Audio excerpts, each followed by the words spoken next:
किसी राज्य में एक राजा रहता था। वह बूढ़ा हो रहा था। अपनी ढलती उम्र को देखकर राजा के मन में अपने उत्तराधिकारी का ख्याल आया। वह चाहता था कि उस राज्य का अगला राजा उसके पुत्र या कोई नजदीकी नहीं, बल्कि कोई ऐसा व्यक्ति हो जो सच्चा और ईमानदार हो। इसलिए राजा ने एक योजना बनाई। राजा ने अपने राज्य के सभी नौजवानों को बुलाया और उन सबको एक एक बीज दिया। साथ ही कहा, यह बहुत ही खास बीज है। मैं चाहता हूँ कि आप सब इस बीज को ले जाएं और इससे एक पौधा तैयार करें। 1 साल बाद जिस व्यक्ति का पौधा सबसे सुंदर होगा, उसे ही इस राज्य का राजा घोषित किया जाएगा।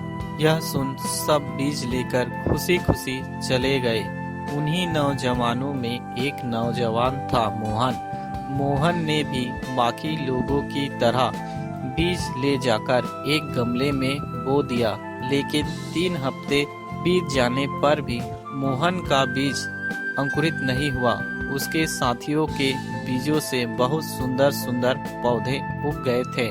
मोहन इस बात से चिंतित रहने लगा। उसे लगा उसने बीज की सही देखभाल नहीं की, जिस कारण पौधा नहीं बन सका।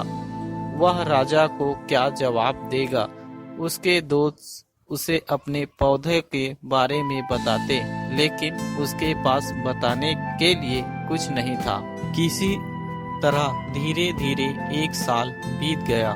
वह समय आ गया जब सबको अपने पौधे को लेकर राजा के सामने हाजिर होना था।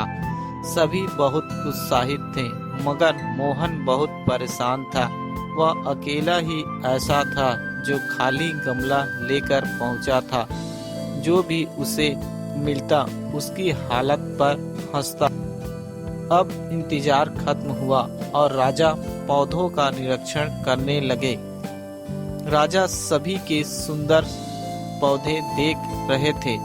मोहन अपने खाली गमले के साथ छिपने का प्रयास कर रहा था कि अचानक राजा की नजर उस पर पड़ गई।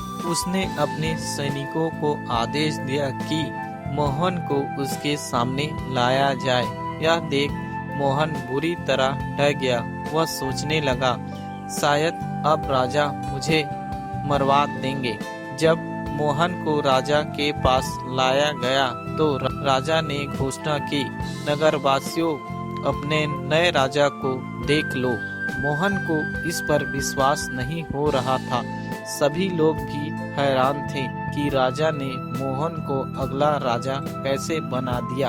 अभी सब यही सोच रहे थे कि राजा ने फिर बोलना शुरू किया, 1 साल पहले मैंने सबको ऐसे बीज दिए थे जिससे पौधे उग ही नहीं सकते थे, लेकिन आप सबको नहीं पता था। जब आपने देखा कि बीज बोने के बाद भी कोई पौधा नहीं उगा, तब आप सबने दूसरा बीज लेकर उसे बो दिया।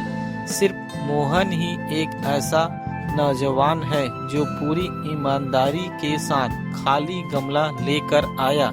इसलिए इस राज्य के नेतृत्व के लिए वही सही व्यक्ति है। इसके बाद मोहन को उस राज्य का अगला राजा घोषित कर दिया गया। दोस्तों, जिस प्रकार मोहन को लगा था कि ईमानदारी दिखाने के कारण शायद उसे राजा सजा दे, लेकिन इसके विपरीत हुआ। हमारे जीवन में भी बिल्कुल ऐसा ही होता है। यदि हम भविष्य की कल्पना कर ईमानदारी का साथ छोड़ देते हैं तो हमें जीवन में निराशा के अलावा कुछ नहीं मिलता। परंतु यदि हम सच का दामन पकड़े रहते हैं और ईमानदारी से अपना काम करते हैं तो उसका फल हमें एक ना एक दिन जरूर मिलता है। जय हिंद, जय भारत।